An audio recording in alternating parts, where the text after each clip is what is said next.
Leeds United made the most of their second chance in the European Cup against Stuttgart, the team they say has more foreign reserves than the Bank of England. Leeds won 2-1 in Barcelona in front of a tiny crowd. Their hero was Talking Shutt. He scored the winner less than a minute after coming on as a substitute, and tomorrow's his birthday.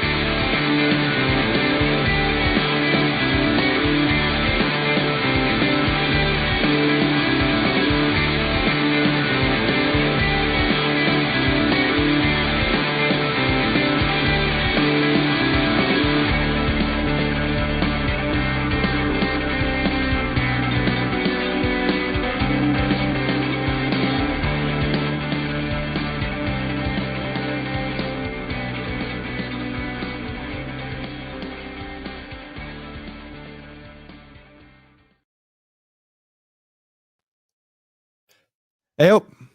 Good evening. How are you? How are you doing, Ben? Yeah, not bad. Yeah, good. Welcome to episode 158 of the Talking Shutt podcast, live from our new home. Yeah, I'm giddy. I'm excited. I'm excited. It's really good. So, yeah, we're coming at you live from Ingfield, the home of Ossett United. We'll hear a little bit more about them a little bit later on. Wow, obviously, that's straight out from Barry Whitwell. Listen, Barry's not messing about. Love you, guys. Cheers, mate. I love you too, boss. It's, we're all friends here, aren't we? There's two other guys on this podcast. Yeah.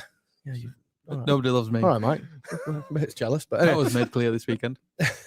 We're obviously brought to you tonight by the guys from The Athletic, the home of the very best football writers, including our very own Phil Hay, and the home of the Philip Hay Show. I've been criticised for calling it the Phil Hay Show before, so I will not call it that. Manscapped, the absolute sector expert for all things below the belt grooming, and like Bielsa, back for the fourth season, our mates for the Terrace, who bring you all the very best in retro kit culture. So yeah, we're live on Facebook and YouTube and Twitch. Don't forget Twitch. How are we doing with subscribers on Twitch? I think we'll go about 3. You kind of manage Twitch, don't you? And I'm 2 of them. Okay. I think I'm the other one. I think I need to set one up to be you. Oh, Richard Knox says he loves you, Ben. Oh, nice. Oh, this is unbelievable. It's a bit awkward now, Mike, isn't it? It's a little bit awkward. Love you, Mike. Alex Mendez. Get in. Anyway. Alex, yeah. So we're happy that you all love us. But obviously, being live on this various platforms, if you're watching on any of them, please share it. Like, subscribe, and all that type of stuff. We're nearly at 1,000 likes on YouTube now, I think, Ben, aren't we? So, subscribers, the call. Oh, sorry, subscribers. I don't fucking know, do I? So go and then subscribe, as Ben says. Yeah, need to get to 1,000. Yeah, we do, because we can do stuff if we get to 1,000. We'll give stuff away if we get to 1,000. Yeah, get us to 1,000 and we'll do things. Obviously, as Harry Chapman's pointing out, no Raggy tonight, unfortunately. He's got a house viewing, someone coming to view his own. So, unfortunately, no Rags tonight, but he'll be back with us again shortly. So, a fair bit to get through, obviously, with the transfer window slam shut. It can't just shut normally. It has to slam shut. I think Jim White patterned to the slam shut bit. But, yeah, it's shut now, anyway. So, we'll talk slam shut, but I didn't really pay any attention to it. I didn't pay. I went to sleep at 10. Yeah. I stayed up. Did you, man? I'm sad. Just in case. Just in case. So, we'll talk about the transfer window a little bit later on. But before we do that, Burnley on Sunday. It was Sunday, wasn't it?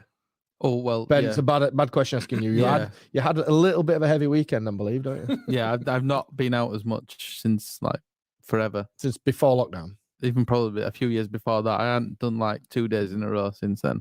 Since... So, basically, 5 years. Me and Mike are going to talk about the game, and Ben's going to see what he can actually recollect about the game. Have you watched it back since? Or? No, not watched it. Oh, I tried watching highlights, actually, and then...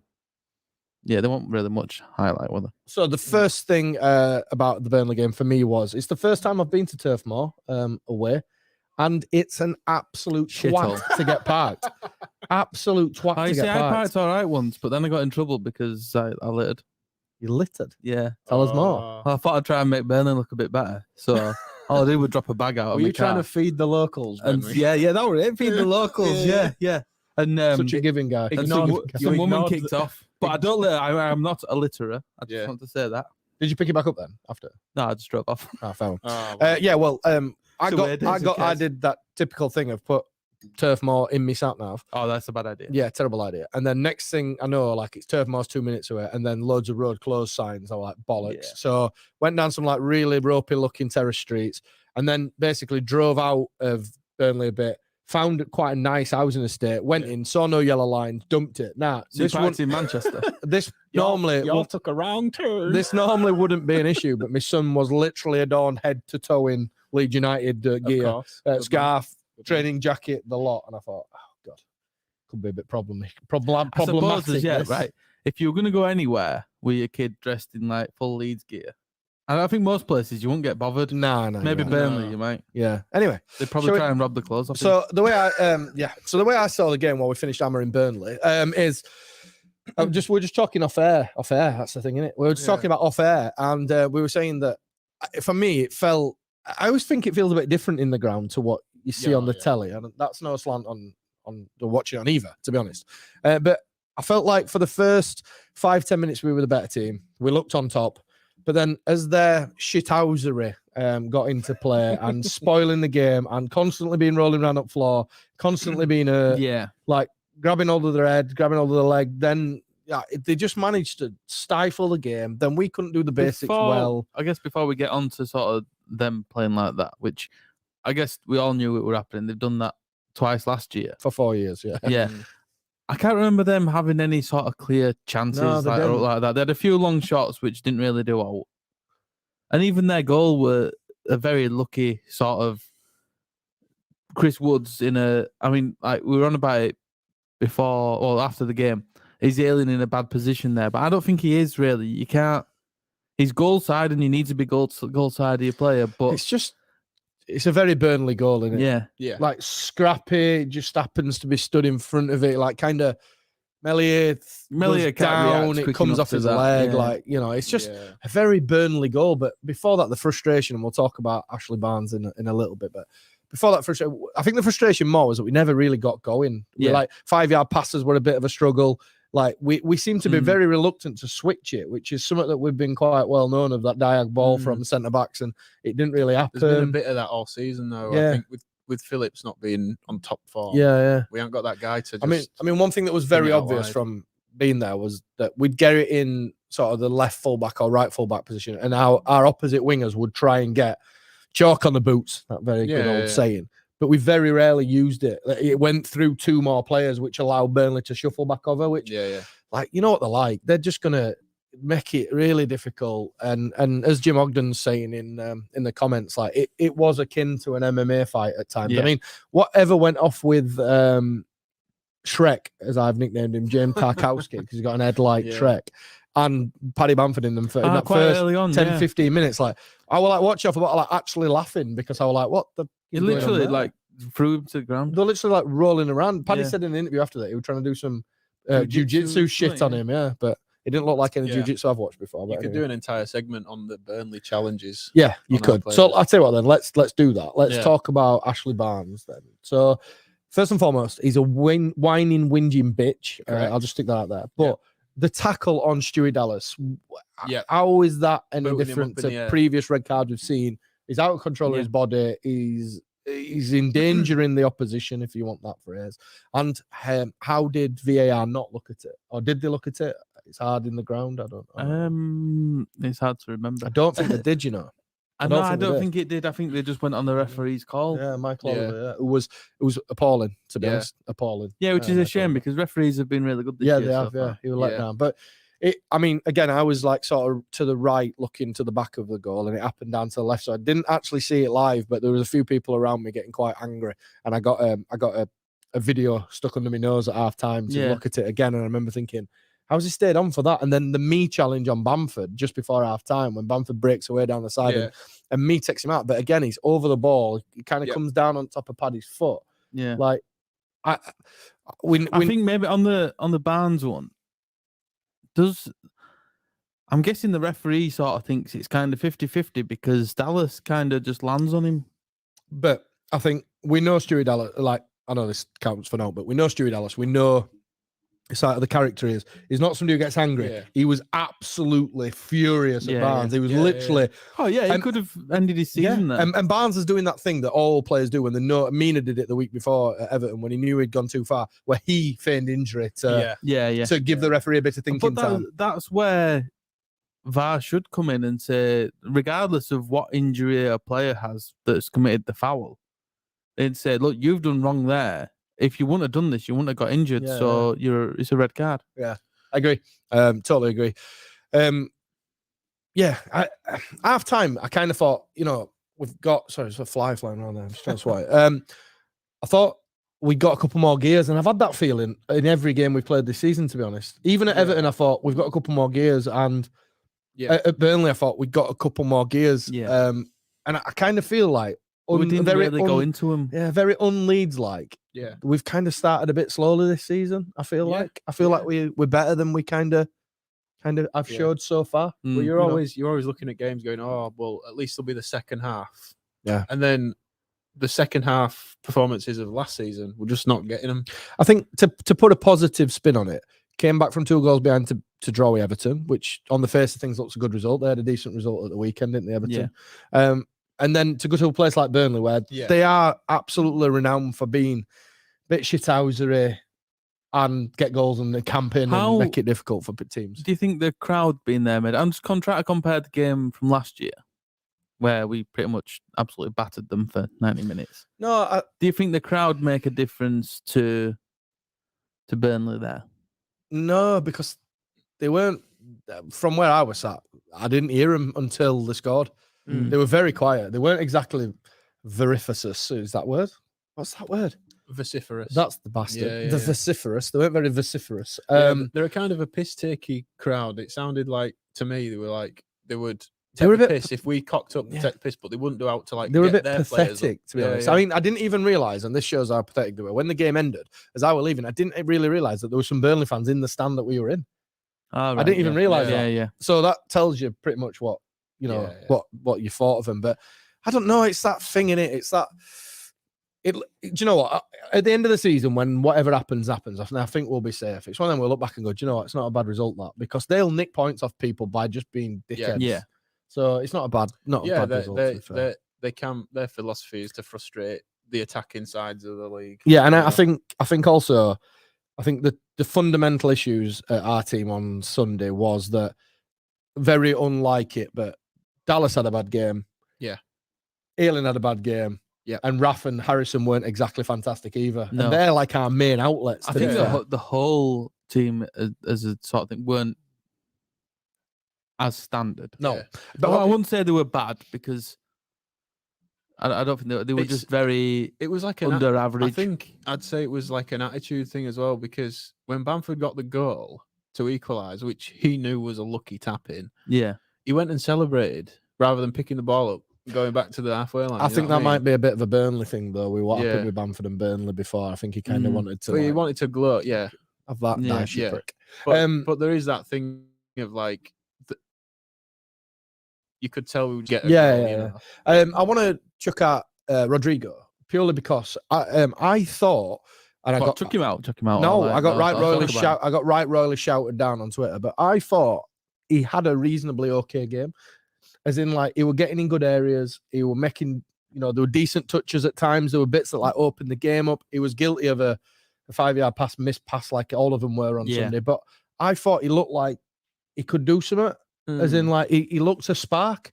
Granted, it weren't, not coming of it, but they were like nice little touches, dropping it off, making his way into dangerous positions. But then I watched when we brought Roberts on, and his movement's totally different to Rodrigo. Rodrigo runs lateral runs constantly, trying to receive the ball, and he's got a nice little turn here, and he'll drop it off. But he does a lot of work between the lines, running up and down. Yeah. Whereas Roberts doesn't really. Yeah, he's more like back to front. More like back to front. Yeah, but I had this conversation with the All Stats Out we guys on Twitter today and I think the problem is with the way we played and the way Burnley set up is that you had sort of Phillips, who was kind of on his own, but then they had 2 midfielders that were just running it, and it was very similar to sort of the Man United game as well, in that there was just that much space for them to sort of. Even if it was further back, there was that much space for them to sort of create something and get it wide. Yeah. And we then didn't have that creativity because Bamford was having a hard time with me and Tarkowski. So it was like Rodrigo was having to sort of help him out. Yeah. Then the 2 wingers were occupied with Charlie Taylor and Lawton. And we then just couldn't break away from that. And it was like there was no creativity. As much as Phillips is creative anyway, there was nothing else there to sort of move things around and create something like some different angles and stuff like that.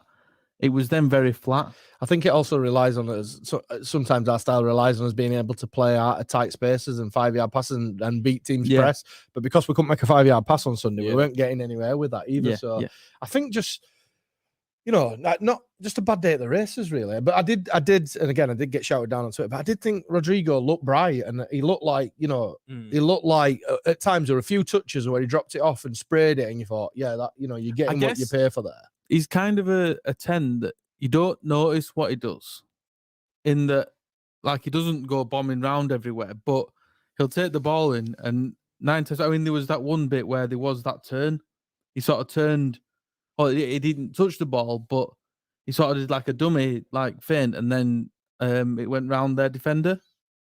Yeah, that was Rodrigo. Rodrigo, and stuff like that. He's got a good way of sort of manipulating movements. Again, he'll get the ball and do a little drop shoulder and go the other way, and he's good at getting out of them situations like that. But then we had no outlet because they were so defensive. Yeah. Again, I bring him up like the Man United game. We weren't in control of either games, and I think he suffers from that. I think there'll be times this year when we're in control of games where he'll look, 10 times better than he looks currently because we're controlling the game. Where at the minute when we're kind of not being able to play as 5-yard passes, we're not being able to play through presses and stuff like that.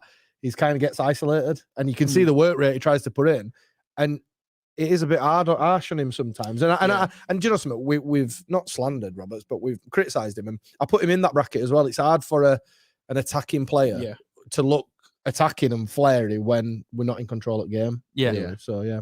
And in fairness to Roberts, I've seen a bit of pellets, but he sort of came on and he did it differently. That he comes deeper and gets the ball and then runs forward. The problem with Roberts is it's not always the right decision.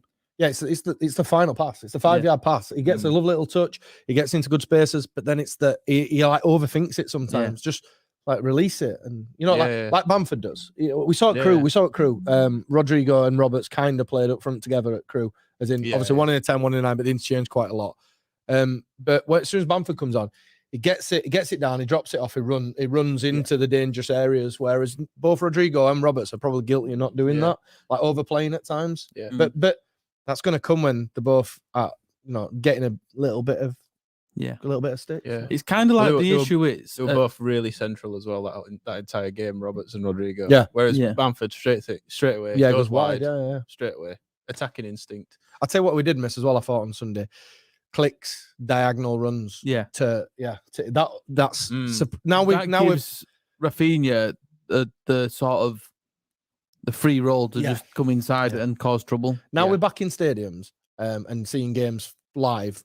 I can hold my hand up and I can understand now how much Click brings to the team. With his diagonal running and his, runs where he drags people about. It's been the same since Klitsch has been in the side. He moves out to the right-hand side, which then brought Pablo inside in the Championship, brought Pablo in, and he can do whatever he needs to sort of come inside. He does it on the left as same well. with Rafinha. He also does a really clever, he's a really intelligent footballer in terms of he makes runs even off the ball to influence opposition players. We saw it. I mean, you saw it at Everton, didn't we? Where it went into wide area and Click. He's not even asking for the ball. He just makes a dart into the corner, which drags the midfielder across William, which then, like you said, Ben, opens it up for whoever's playing through middle. But yeah, I mean, all in all, 2 questions. Ashley Barnes lucky to stay on the pitch then, in your opinion, Ben? Yeah, very lucky. 100%. But what we worth a point? I think that's the next question. We're worth a point against Sean Dyche's Burnley. Well, the thing is, Burnley. You should be. You can flip that on its head, really. That did we deserve to lose? I think if we'd have beat Burnley would have grounds for a grievance. As in, I don't think we did enough in the game to win. But I think we did enough to draw. And I don't think Burnley did enough to win either. So draw's fair. Yeah, I think Burnley I think Burnley made Melia make a couple more saves than we did. Well, did they have a shot on target in the first half? Yeah, there were one where Melia chucked his not in first half, second half, the one where Melia chucked his out on it. Then there were one where he clawed it out of the top corner or off the bar, and then it became it dropped down, and then eventually it led to a goal. But I mean, but three points against Burnley should be your bread and butter as a top half team. Yeah, absolutely. So in terms of standards, you don't have to be happy with it, but I think we're lucky to get a point. Yeah, exactly. Yeah. So while Ben's looking up the stats about how many stuff, I will just get a few comments in while he's looking up there. So Ambu says, "Hey up, and up. You are well." Rick Kerr says, "Evening peeps. I slept well, knowing we've got a new beast on the wing." Yeah, we'll talk about what me and Mike think is a fat Dan James. No, we're joking. We don't think he's fat, but it was 12 shots each. Yeah. Burnley had 3 on target. We had 2. I'm sure they didn't have a shot on target in first half. So arguably, looking at them stats, and a draw's a fair result, isn't it? I'd say so, yeah. I'd agree. Back to the comments then. Barry Whitwell still reaffirming his love for me. And Richard Knox, his love for Ben. Jim Ogden says, "No work tomorrow, lads." I'm not sure if that's us or Jim. Deck Buckley says, "This is the best part of the week." Thank you very much. Jason Redfern says, "Evening." Harry Chapman says, "Where's Raggy?" We talked about that. Andy Epps, "Evening, chaps. Hey up, lads. I'm sat here with my bacon butties and cuppa ready for some Leeds stuff." That's Steve on YouTube. And Barry Whitwell says, "I'm divided. Whether the square ball or Talking Shutt is elite level Leeds content." Now, that is high praise. How about both? That is high praise, isn't it? That is ridiculous. High praise. High praise. David Thornton says, "All right, lads." Hey, mate. Stuart Charleston said, "Evening, lads." Rick Kerr says, "It's Turdmore, not Turfmore." And Jim Ogden says, "Channeling your inner Ross McCormack, Ben." Don't know what that means. Getting on piss at weekend. Right. Yeah. Back in there. No drugs for me, thanks. A few people saying allegedly. A few people saying Barnes, how was Barnes not sent off? Burnley only play rugby. Yeah. Various other comments in there. Surely they're no one different to the League One Cooper did at City last year. He's talking about sending off for Barnes. I'd agree with that. A few other comments. Is Rodrigo any better for the full pre-season? You know what? We'll probably find out later in the season, I think. Rather than when fitness comes more into play. Right, but now John Lonergan agrees 100%. Klitsch does an awful lot of running for the team off the ball. So much unselfish running. He does, definitely, yeah. And Benjani Whitaker says the one thing that is evident is that the recent signings are a clear indication of intent going forward post Bielsa, which is a good signing. But let's not think about post Bielsa just now. Ben, what's quite interesting while you're looking at them statistics there is how whoscored.com, other analytical websites are available, have chose to use Matalan as a paid sponsor down the side. And I'm currently looking at some women adorned in swimming gear. Right. That's because I'm going on holiday in a few weeks, and our lass has been using my laptop. So is this like them ads that are like?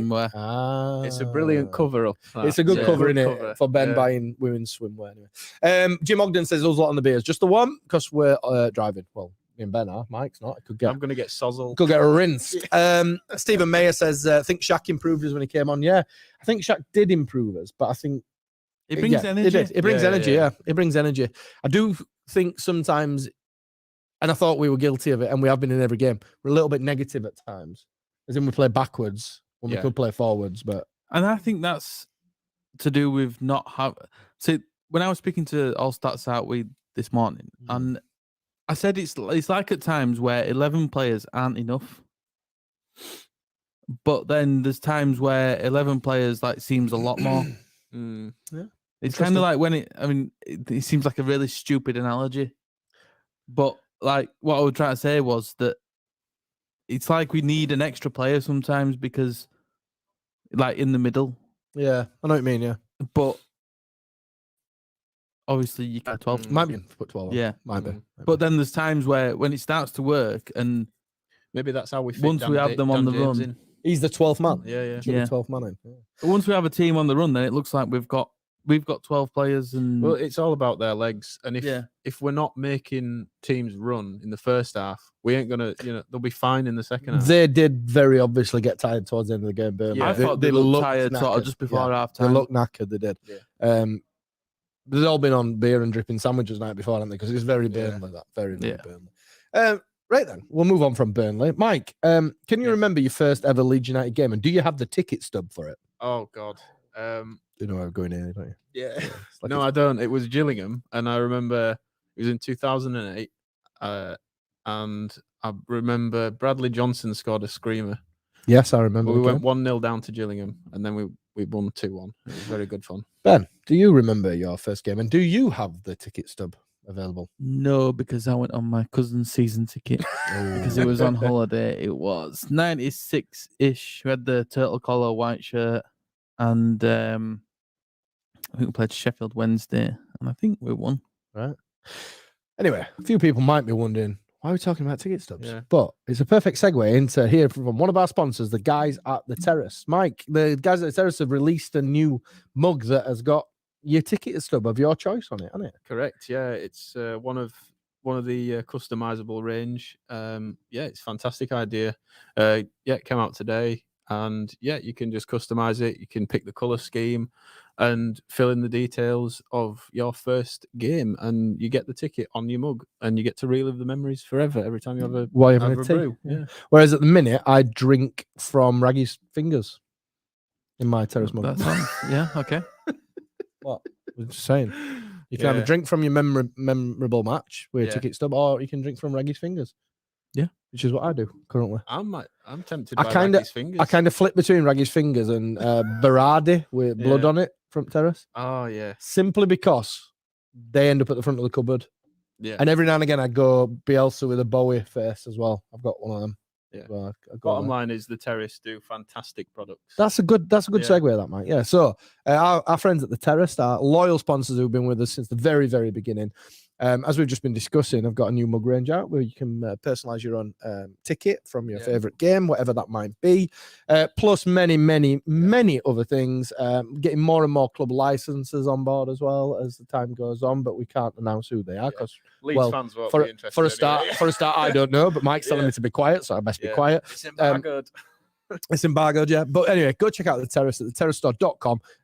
Get your, birthday presents, wedding anniversary, just buy your other half something if, honestly, if they'd like it. The guys at the Terrace, myself included, know how grateful we are to Leeds fans. They've supported the company through thick and thin.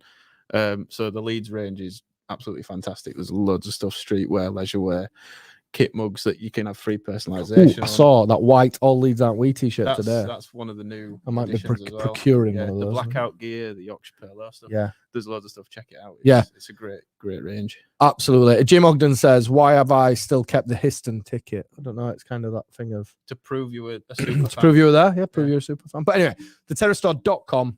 Get all your retro kit gear from them guys, including your posh little mug. And now we're getting a raft of people telling us their first game. Alan Stirk, we're going to struggle to beat this one. Swansea away with my dad, September the 5th, 1962. On holiday at Tenby at the time, first league footy match. 1962. My dad was born in 58. I was purely a thought. That's 30 years before I was born. Shit.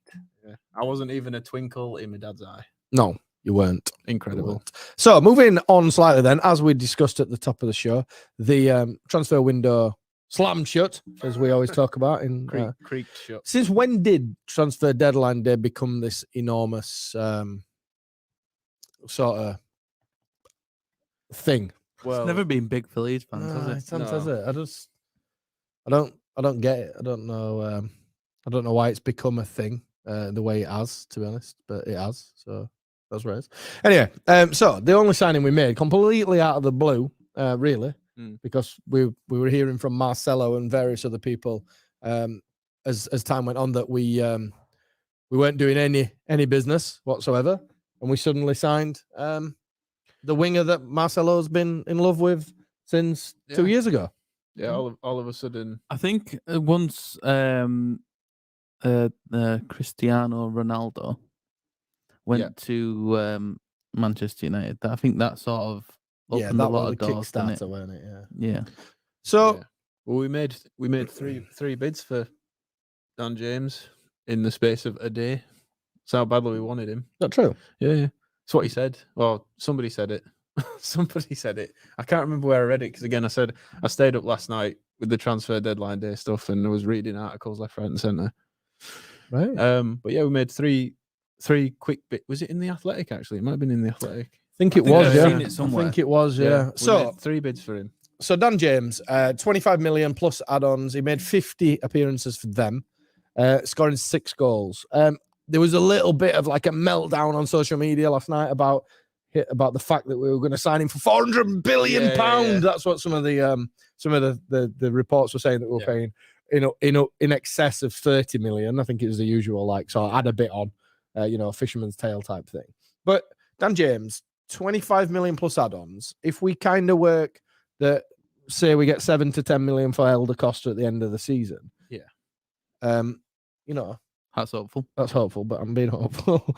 Well, that's what I think Graham Smith had quoted or something. Yeah, something like that. It's reasonable.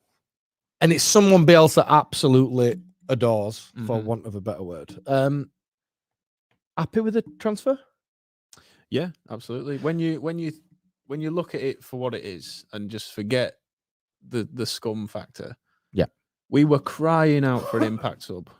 Yeah, we were. Yeah. They knew we wanted him. Yeah. Because everybody knows we've wanted him for 2 years. You know, he wanted out. I can't really have a go at the negotiation factor there. You know, I think with the Champions League experience and with the Europa League experience as well, you know, I don't think he's developed as a talent, but he's developed his experience of the game, and I think he can bring something to this squad. And like I say, we were crying out for an impact sub. We finally got one. I'm not complaining. So coming over to pessimistic Ben, because on a few days before, I just chucked in our WhatsApp group, Dan James. Yeah. And what did you post, Ben? Meh. I think it sounded a lot like meh. Yeah. Like that. But it's pre-Bielsa. This is the thing. We always forget that when we're signing a player, it's pre-Bielsa. You know what I mean? Before they get Bielsa'd. Yeah. Yeah, and maybe I were a bit meh. Yeah. That's what it sounded like. I guess you're right to be meh. Yeah, I think because it's pre-Bielsa. Yeah, and I guess a lot of it was the money that I like. You sort of go back 18 months and think, well, what we're about to spend on him then, what, 10, 15 million? 7 to 10, yeah, 10, 15, weren't it? Yeah. And so we're putting 10 million on in 18 months because he's played for Manchester United, he's played Champions League. And I'm thinking of that, I'm thinking, could we have got someone else for that money? And you saw a few transfers going. I guess the main thing was I wanted a centre mid. Yeah, I think everybody did. Yeah. And that was, to me, more of a priority than a winger. And I understand Bielsa has this thing with Dan James. He really likes him. And and if he can come into the side and offer something different, that's brilliant for us, isn't it? Yeah. But yeah, just at that point, I thought, I don't know whether, like, I wasn't excited about it. I don't think it was bad, but I wasn't excited about it. Yeah. Just to play devil's advocate on some of them names that you've seen move backs and forwards, do we honestly think Leeds were ever in for Kuna, Koopmeiners, DePaul? These were the names that were getting sort of pimped around, for want of a better word. On it's a good point. But they've been thereabouts, and I guess it's they've been there all summer. Yeah, they've been saying these names. So there's not, for me, there's no smoke without fire. Nobody's picking up these names. Yeah. Anyone can make an inquiry. Is no, you know what I mean? And but as also with them, you've got to look at where they've gone. Like Champions League sides, Spanish champions in two of them. I think the other thing as well is, as Leeds fans, since Bielsa's come in, we've all become very well versed in the way that Bielsa's teams play. Yeah, and we kind of know what fits, if that makes sense. And your Rodrigo DePaul, your Koopmeiners, your Kuna, on the sort of basis of just looking at their attributes, you can see where they'd fit in. At Leeds, and I think that's part and parcel of it. But you know, and then you think of that with Dan James, and you spend 25 million on a player that, I mean, we've said it for the last however many weeks. Are you dislodging Harrison? Well, this is the bit I wanted to come on to. Where does, I mean, it's a great position to be in. You've got them two, and then you've got Dan James to bring on. It's a lot better than a Helder Costa right now. Well, he's gone to Valencia, so problem solved. Yeah, well, sort of. Yeah, ish. But yeah, he might come back. Well, no. we've had two wingers go out in the last few weeks. Yeah. Last week. Yeah. And now we're down to 3 and one that hasn't played before. Yeah. And in Somerville. You get a couple of injuries. And I guess it's the whole problem. And it's always been the problem with a small Bielsa squad, that it's leaving us. If you forget Stuart Dallas, though, he's the 4th, isn't he? Yeah, but Stuart Dallas can't play left back, centre mid. And, he can play everything he needs to play. Right then, so one of the things I keep seeing sort of floating around on social media is Dan James coming in now allows Rafinha to go into the 10. I don't know, I know Bielsa flirted with talking about it in a press conference not so long ago that he believes Rafinha can play as a 10. But I'll be honest, lads, I don't see that happening anytime soon. No, I don't, because there's other players that have played the 10 and he's kept playing them in the 10. So I don't. When he could have played Rafinha. Yeah. And I think it will persist with. Well, for me, it depends who we're playing, but then your Klitsch is your 10 and he's a bit more defensive than a Rodrigo or Roberts. I think at the moment, in that, we don't really play with a 10, do we? It's like an 8+. I think it depends who it is, really, because they all do different things. Like we discussed with Rodrigo, he sort of defines the role. Yeah, he sort of sits in a line, stays sort of very side to side, and gets the ball, turns and tries bringing people in. Roberts is sort of a bit more backwards and forwards, to go back, get the ball, and run forward kind of thing. Klitsch, if he plays sort of that more attacking 8 role, he's a bit more defensive, a bit more involved in the build up. Then he moves wide to bring the right hand side into play. Yeah.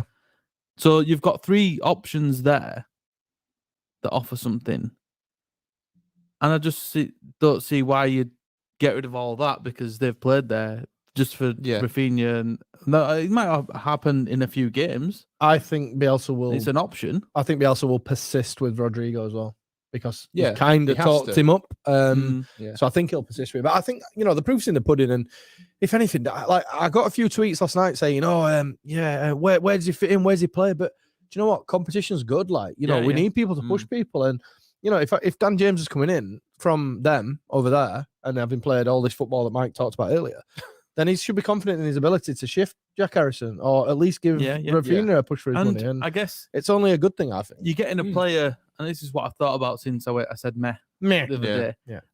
You're getting a player who's gone to one of the biggest clubs in the world and seen what it's about. And so rather than going from Swansea to Leeds, he's gone to Manchester United, seen what it's all about, what level he needs to be at to sort of be a top-end sort of Premier League player. Yeah. And now he's got to come to Leeds, and he's got that. I mean, he wanted to come here before, so now he's come back here. Yeah. And it's like I don't know how to say it.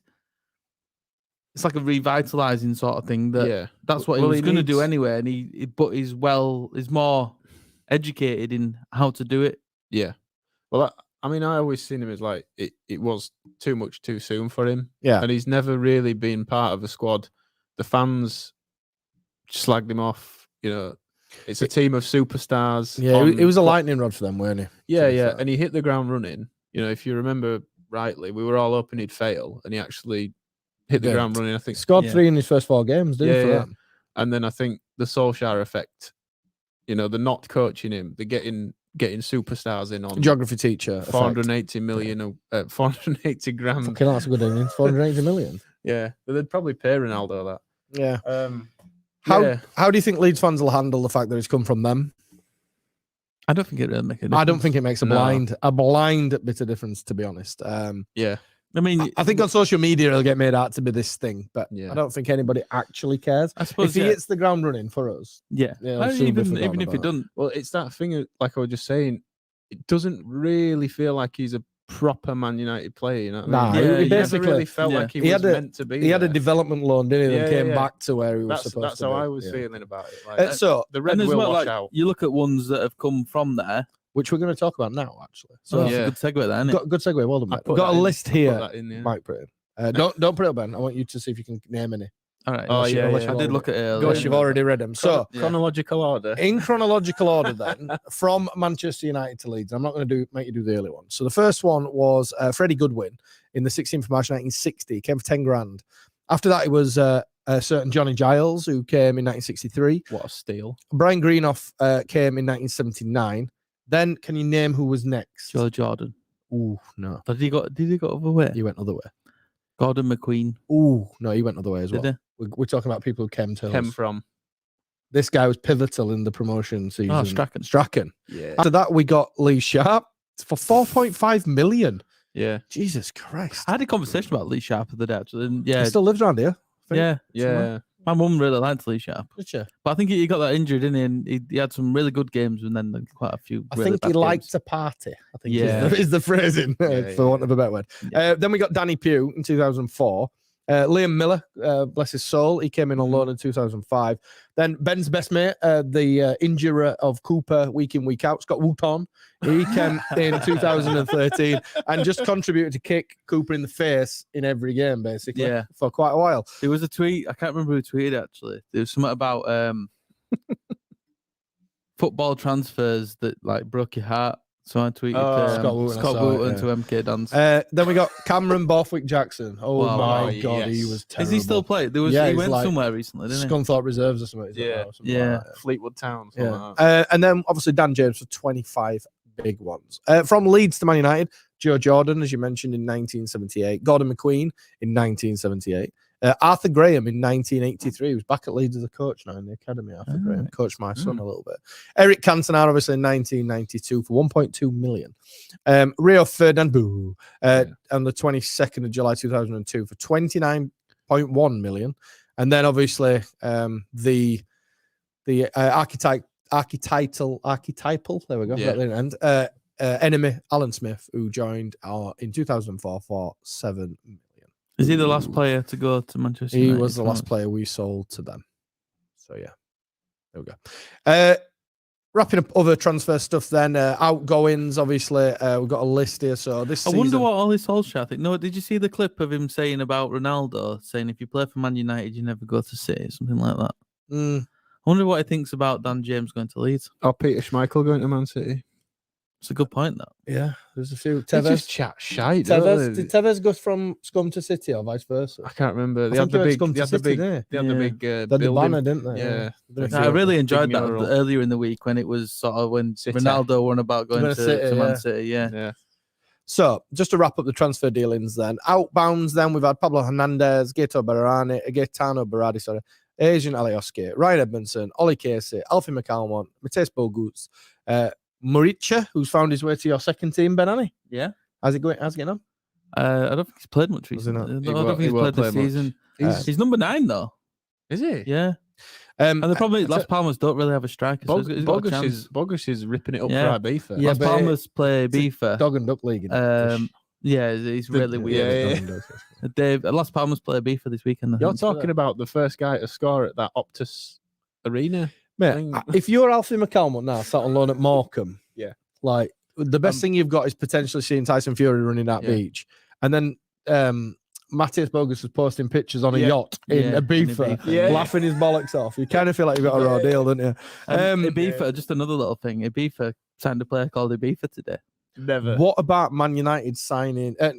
Newcastle signing the bloke from the Goal movie. It's slightly different. Santiago Munoz. Good film. Yeah, Santiago Munoz. Good film. I tell you what's very, very underrated in it. Isla Fisher with a Geordie accent. Yeah. Is it Isla Fisher? Is that the American guy? Remember when I scored against Fulham?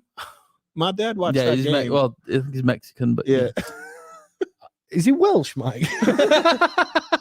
Anyway, carrying on with this little list. Lawrence de Bock, who's gone to Zulte Waregem, who've then sold Said Berahino to Sheffield Wednesday, which is an interesting one. Yeah. Kiko Casillas gone to Elche. Leif Davis at Bournemouth. Ian Pervader, obviously, at Blackburn. John Stevens has joined Barra. Robbie Gotts has joined Barra.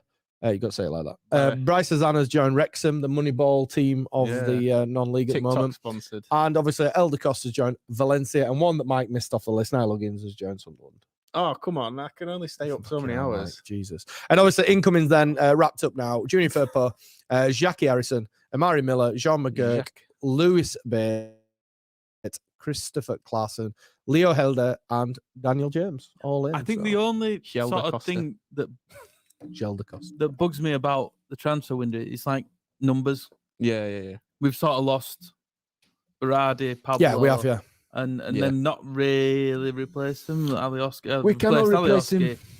I guess we've kind of placed. Well, we just replaced Costa. I think it's kind of been like a strategic thing, hasn't it? We've bettered Elder Costa on the face of things. Obviously, we've not seen Dan James play yet, but we bettered Elder Costa. We bettered Alioski on the face of things again with Firpo. Yet is after COVID diagnosis for him, and Klitsch didn't feature against Burnley. So Hernandez is irreplaceable. Hernandez will forever be trapped in Leeds folklore as being irreplaceable. Scored up there, a very Hernandez type goal as well. I've not seen it. Have you not? It's typical Hernandez, edge of area, moves on to his right foot, puffed out cheeks, curls it in the bottom Yeah. bin. That's basically Googly eyes. Googly eyes. God, I miss him. Yeah. Bits of a fringe shaved off, but rest sticking up. Yeah. It's a strange That weird bit. haircut. Strange Yeah. bit, yeah. So yeah, a few other comments then. We got a few people telling us their first ever game, which become quite interesting to be totally honest. Let's get them back 1962. here. 1962 is an interesting one. The Scottish are losing 2-0 to Denmark at the moment. Oh, what a shame. Michael Budnowski, it says 1978 Highbury 2-2 curry and cherry. A year after moving from South Africa to West Berlin. Jesus, good effort. I found mine 30th of September 1995. We beat Sheffield Wednesday at home with speed and Yeboah. My first one was Nice. Sheffield Wednesday. I think mine was 94, maybe. Or Was yours the 96. 4-1 or 4? Yeah, Yeah, I think we got beat. Stephen Osman says, Standard Liège at Ellen Road in the Fairs Cup. Nice. Foggy night, could only see half the pitch from the low fields on my brother's shoulders. That's when they Love needed that. some new diamond lights. Love Yeah. that. Yeah, the diamond lights. What do you think to that? A game under the lights. Yeah, we had it. At They only Crewe, put half of them on. Yeah. From what I could see, yeah, only Right. half a lighting one on. But at least we didn't do like a shitty light show thing. Like, I wouldn't mind yeah. that. I think that'd be quite good. no, I'm not down with that shit. A bit of, We'd somehow make strings it. for Yasmin and some flashing lights. We'd somehow make it on a look night like game. a turn at a working men's or something. Yeah, we'd somehow fuck it up. but Yeah. Colin Brooks says his Bingo. first game was Leeds Reading Cup game 1997. David Losthouse says West Ham at home Easter 1965 with my dad and brother and the 1-2-1. I love listening to like old stuff. It's quite interesting. A few other bits. Stephen Mayer says an article in the YEP Auto was asked why we didn't sign a central midfielder, and he mentioned Adam Forshaw as why we didn't. Yeah, that's Dennis Irwin as well. Yeah. You see that? Dennis, That's what Dennis really was frustrates me Was he about it. in the youth? Yeah, he was in the youth. So we wasn't he? never. Youth. We never Yeah. bought him, did we? We were in the youth, and then we never sold him. The Adam and we've championed Adam Forshaw, whatever, but we've got a player there who's not played for 2 years. Yeah, And as much as everything might be good for him right now, I just think it's it could break down, very couldn't it? risky. Yeah. Like, to not have the backup for that. Ishman says, I wonder what you guys feel about playing James as an attacking midfielder. His pace and directness reminds me of certain Samu Saiz, but with better attitude where in. I don't think he's technically good enough to play there. You need to put the blinkers on him and just set him off down the chalk. Yeah. Well, my cousin's a Man United fan. That's the first admission ever on this podcast. He lives in Manchester, moved at quite a young age to Manchester. And he messaged me straight away and said, you've got a good player there, very fit, graphs like there's no tomorrow for that team, rapid, but sometimes lets himself down with his final ball and his quality. Yeah. So, you know, So he fits in. he fits in perfectly. Well, we were saying He's Jack Harrison from 2 years ago, we were saying that but not as fast. the remedy for that is regimented training, drills, get Drill, routines yeah. in, get a good dressing room behind him, build his confidence back up. Yeah. He'll be some player. Yeah, exactly. So moving on then, hearing from another one of our sponsors, if you want the inside track on the Dan James deal, The Athletic wrote a great piece this week. I think it was Phil that wrote it. And you can get all the inside track on the move for Dan James. We're a limited time offer of 50% off an annual subscription with Talking Shutt. So go to theathletic.com/Talking Shutt and get 50% off an annual subscription. Not just the very best in football writers. Every sport is equally important to the Athletic. So NBA, NHL, and much, much more. Also a wide variety NFL. Also a wide variety of podcasts, including our very own Phil here on his very own show. Don't miss out. So yeah, go to theathletic.com/Talking Shutt. And the article on Dan James is very, very good, actually. It talks about his time at Man United, the deal on the evening that it so tragically fell through. And just on last talk on Dan James, big shout out to Digital Wilson for his completely shithousery announcement, which was fantastic, and using lots of clips from Take Me Home, which I really enjoyed. So yeah, I just like the one signing paperwork to sort of save time. Yeah. And I then quite like the one where it's obviously the old one, but the yeah. shirt sellotaped on that quite class. So yeah, fair play to him.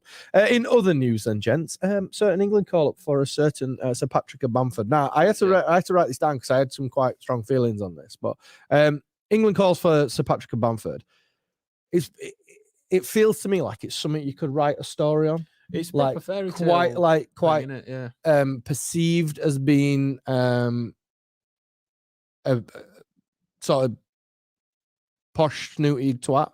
I think that's kind of followed him about a little bit. You know, he's I think when Sean Dyche, who said he was an entitled posh silver spoon brat or something. And then Alan Pardew signed him and didn't know which foot he kicked ball with. The levels just on that, the levels between Dyche and Bielsa. Like Dyche gave up on Bamford after like 5 or 6 sub appearances and called him a Tory, basically. Bielsa went and turned him into an England international. So yeah, but never questioned. It's quite nice, isn't it? That if I got you, Mike, from the moon, and I went, right, Mike, this is Exhibit A. This is Moon Mike. Hi, Moon Mike. This is Exhibit A, a posh, entitled little shit, and this is him playing football.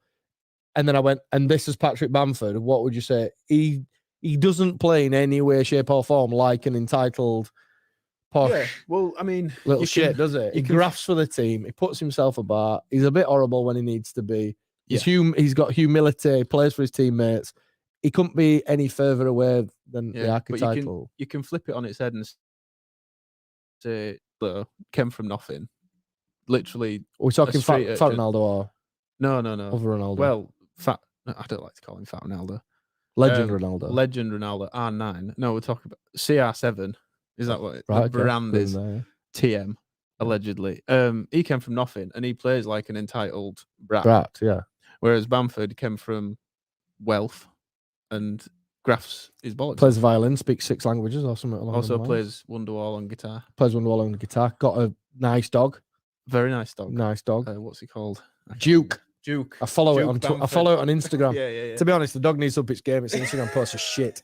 But it feels to me like he gets his just rewards. And you know what? You could spin it a bit further. Like a lot of Leeds fans were a bit divided on him for a long time before that championship winning season. He's shown and is rightly rewarded for the work he's done in the last 3 years. Well, it's a tier above, say, like the story last season of Luke Ayling making it to the Premier League. Yeah. From Yeovil Town and giving up on Arsenal and all that stuff. And in the same way, Jack Harrison as well, like the sacrifice he made going to America. It's that, but the next level, isn't it? It's imagine Luke Ayling getting to international level or something like that.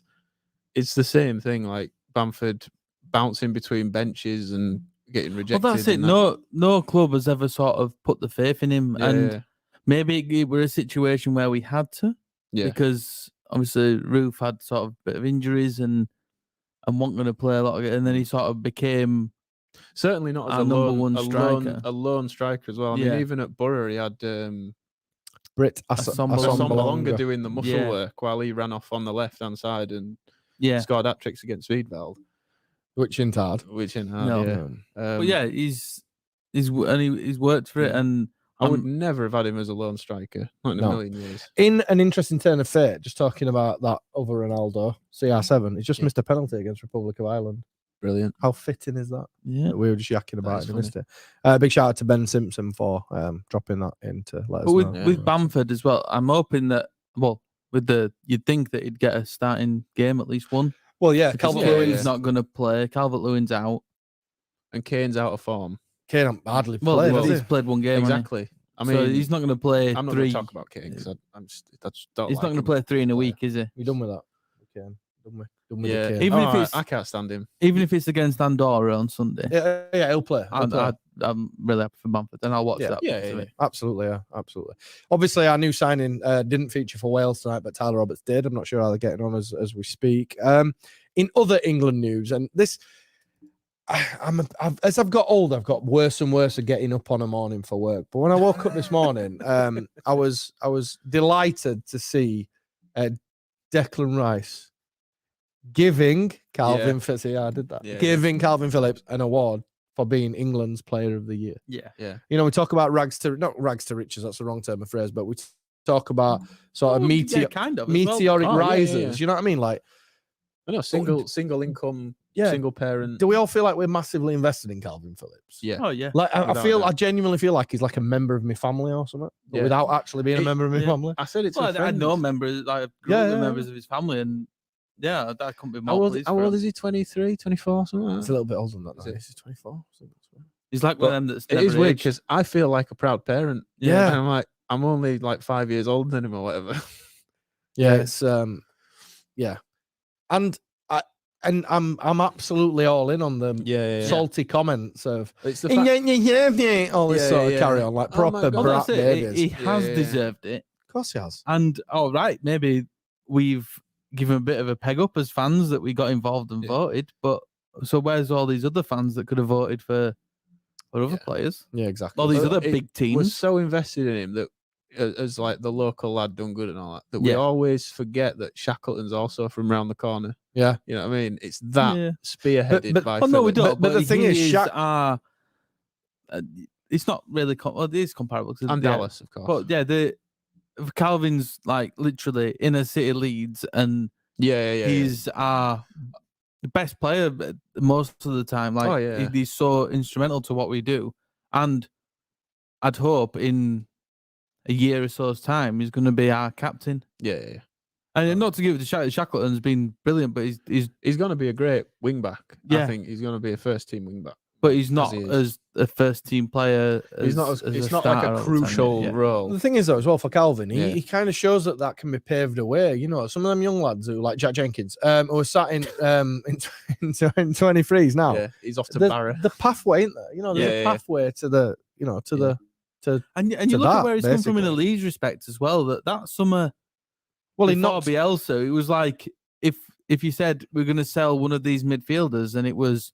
You'd have said it. Ronaldo, Vieira, or Phillips.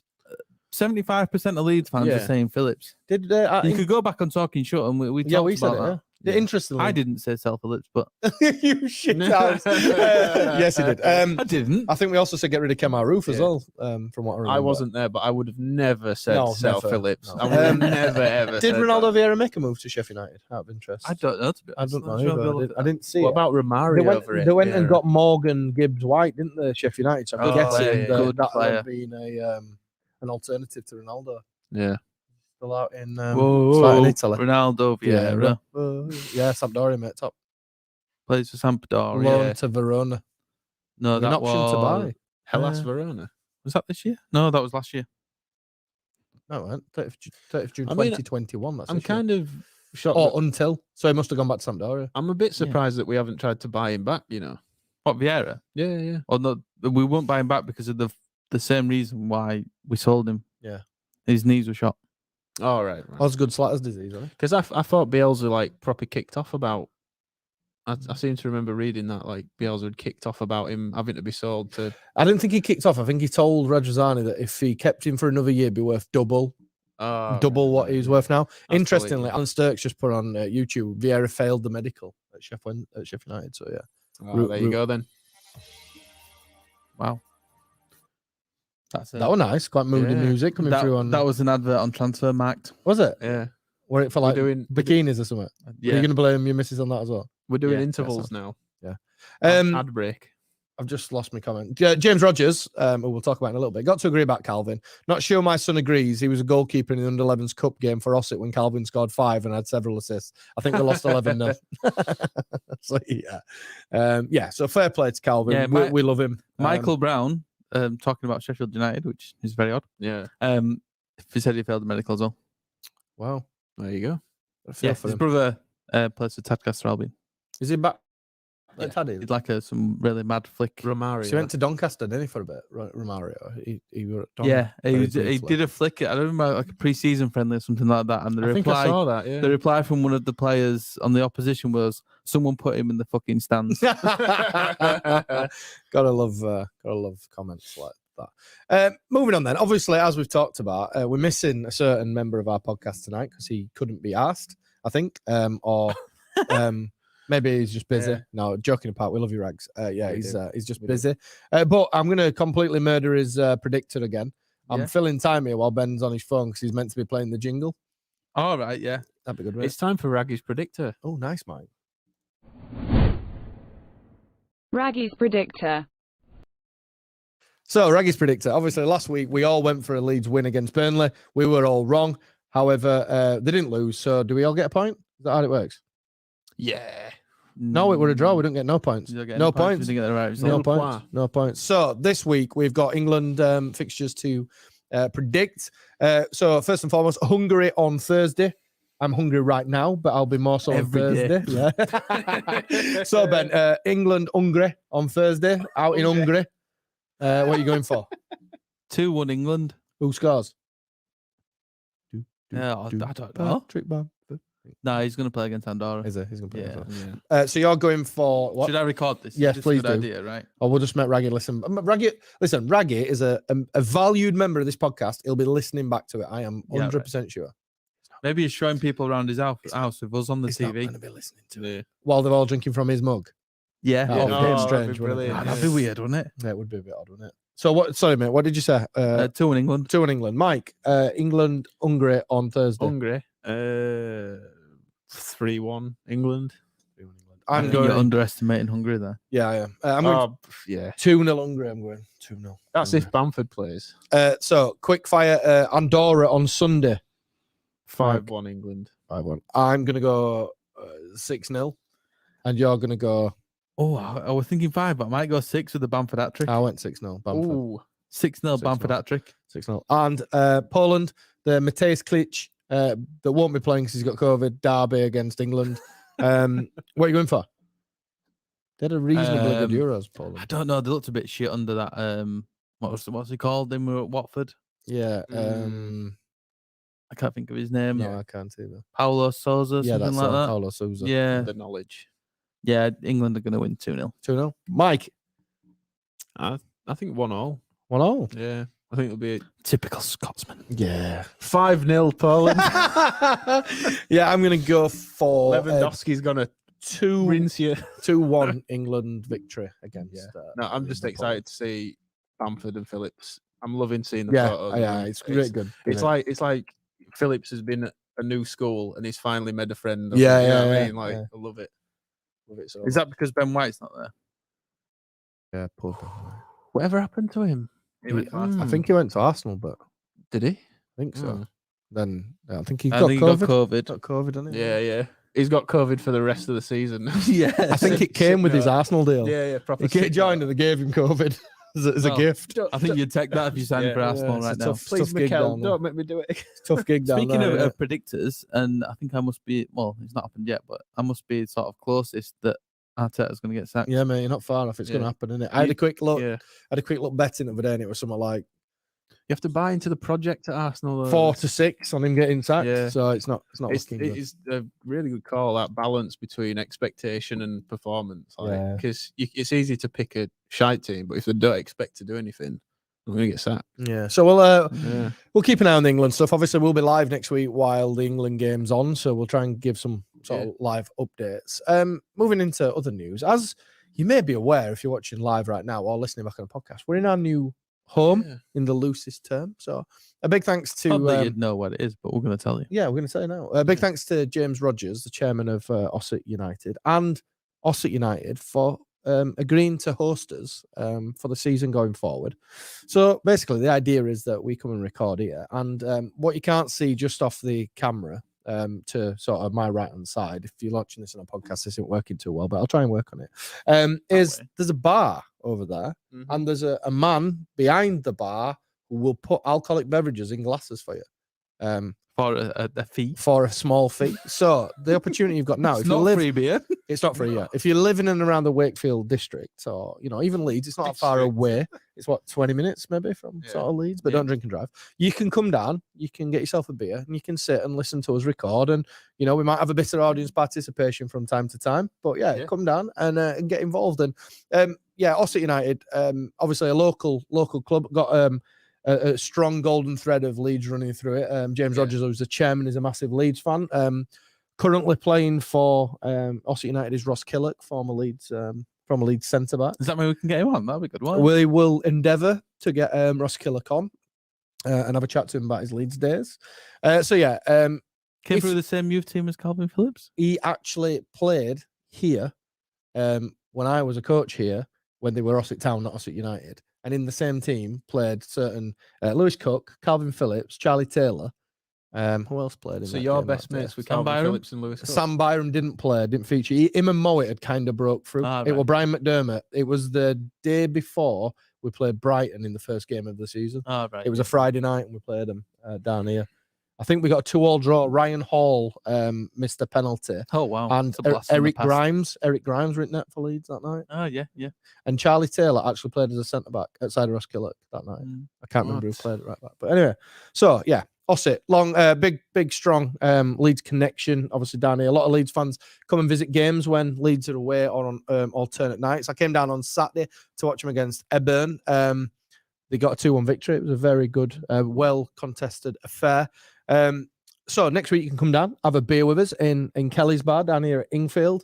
Even if you don't want a beer, come and have a soft drink. Just come down and say hello. There's loads of nice seating and, we'll have a chat. And the plan in the future is we'll start getting guests on and stuff. And you can come down, have a pint, support your local non-league club, but also get to watch us. Yeah. Talk bobbins into this at times. If you want to come down and catch a Ossett game, the next here at Ingfield on Tuesday evening, the 7th against Stockton, and tickets are available via their website and only via their website. You can't pay on the gate, but it is an e-ticket, so you can book it and then you just show a QR code when you get down there. So, yeah. Fancy these days, isn't it? Yeah, it's really good. Yeah. Like I said, I booked tickets for me and my son on Saturday to come down. However, here's a confession. He didn't come, my son. He went to Barnsley Birmingham instead. Oh, is he turning into a Barnsley fan? He's not turning into a Barnsley fan. Oh, James just said you can pay on the gate. Oh, you can pay on the gate. You couldn't pay on the gate on Saturday, though, if I'm right. But anyway. So, yeah, you can pay on the gate. If it's a prompt you. If someone says you can't pay on the gate, just tell them James says you can. Yeah, exactly. So, no, all joking apart, a massive thanks to James and Ossett for hosting us. It's a pleasure to be recording from here. And we hope that we can kind of help each other out in this partnership. So, come down next week and have a beer with us and have a chat. So, yeah, big thanks to them. On to our next segment then. And this is I think we can probably guess who's going to win this award, but we'll have it anyway. Shithouse of the week. The Shithouse of the Week award, the award for the person or people or team or institution that have annoyed us this particular week, and we believe they should win our award. So nominations this week are surprise, surprise, Ashley Barnes. Yeah. Surprise, a complete shithouse, wasn't it? Yeah. Surprise, surprise, Michael Oliver for not getting a grip of Ashley Barnes. Yeah. And just letting everything go. Just bottling it. Yeah. And Frankfurt, not the place, because Germany is a very lovely place, but Frankfurt Football Club for giving a fake email address out to Lazio so they wouldn't bid for their player, which is hilarious. That is brilliant, to be fair. Did they add a K or something? Wasn't that the... I don't know what they did, but yeah, they sent gave a wrong email address to Lazio because they wanted to buy one of their players. So Lazio was sending all these emails. Let me buy your player. Scusi. Yeah. And then that Ben, almost Italian. I guess it would. Actually, I'm thinking about it now. It wouldn't have sent like a not received. Yeah, not received. Yeah. Or maybe some poor individual called Frankfurt just received a lot of Lazio emails. Yeah. Wanting to buy their player. Italians can't type emails anyway because they do. Yeah. Oh wow. Nice bit of xenophobia there, xenophobia, against Italians. Come on. Against the entire nation. Yeah. So anyway, Frankfurt for a jokey shithouse of the week. And also, I tell you what, we'll Bob Digital Wilson in there as well for his announcement of Dan James, because that was good shithousery. We like to appreciate both good and bad shithousery. There's kind of another shithousery. Apparently, a third type of shithousery. Well, no, this is new ground. Another nominee. So I heard today that Ronaldo was never going to go to Man City. They just said Man City just so Manchester United would come running. That is I don't know how true that is. Absolutely pathetic from Man United, isn't it? I'm pretty sure that Man City rejected him. That was like the rumour going around was that his agent pimped him out and went to City first, and City went, we don't want him. So then they released the information that City did want him. City then said they didn't want him, so Man United like, we'll have him back, bring him back. And all them knobhead Man United fans who were burning the Ronaldo shirts. I saw one guy who went and bought the new shirt, had Ronaldo printed on it just to burn it. What a knobhead.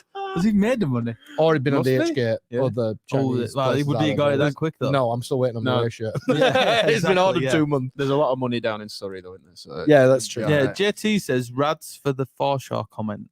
So basically, Rads replied to somebody on Twitter, didn't he, saying, why didn't we sign this? And he went, that was shithousery. Yeah. It's like, where's our new centre mid boss? Do you ever think sometimes Rads might be like 3/4 way down a bottle of red wine when he replies to people on Twitter? Because he's had a few if you've had high profile incidents on there. I'd never understand if you were that Lads, it's just marketing genius. That's all it is. Yeah. It's just marketing. I know we're that rich. I mean, so I'm quite poor, so I spend my time on social media. If you're they linked in any way? I think I'd have a lot better things to do than go on social media. Yeah. Granted, I suppose it's a big thing because he's a football club and all that. But if you were him, you'd just be thinking, let's think another bottle of wine or go to do whatever rich people do. He's not flicking through his followers looking who's got a blue tick, is he? No. But if you're a billionaire and you're in Leeds, what do you do? All sorts. Like what? Loads of very good restaurants in Leeds these days. Just eat, drink, and be merry, I suppose. Yeah. Royal Armouries is free as well. I did an escape room. You can watch on Saturday. Room, yeah. Yeah, you could What go else do is there? Radrazani doing an escape room. Can you imagine being locked in with Victor Orta in the escape room? That'd be class. Maybe that's the thing. That's what we should do. Like try and get something like LUFC board. Well, they don't reply to their emails anymore, so there's no chance of that. Okay. But yeah, anyway, yeah. So, but yeah, if you want Rads put in, we'll put Rads in. So, lads, we're going to give it to Ashley Barnes for being a shit head. I also noticed from Ashley Barnes, and I can't really talk, but from people in glass houses and shooting throw stones, but he's got a very good solar panel for a sex machine coming through, and when he gets a bit sweaty, old Ashley Barnes. Nice. Could do a new. I didn't thatch. look at his head that much. Could do a new thatch putting in. You'll fit right in Burnley. Michael Oliver for being Michael Oliver. Frank for a good shithousery. Digital Wilson for good shithousery. And Rads because JT wants it putting in for shithousery. Oh, he also wants Graham Smith putting in as well now for did the done deal tweet also. Yeah, that actually. Dundale. Graham Smith is fast becoming quite hilarious on Twitter. To be fair, some of his tweets back they are quite funny. To be honest, I didn't see it. Did you not? He basically put a picture of Monsell Trail on in Derbyshire, I think, and he basically put Dundale instead, and a few people like went berserk and stuff. The usual and stuff. then Reddit. John Smith talking about social media. Dan James has 2.8 million followers on Insta and Twitter combined. Yep, nearly as many as Ben. Yeah, that's more than Leeds. So we get it to lads. I'm going Ashley Barnes. Yeah, I'm going Ashley Barnes. It's more personal. Like Ashley Barnes, he's trying to knacker our players. He's a pain in the ass. He can have it. Yeah.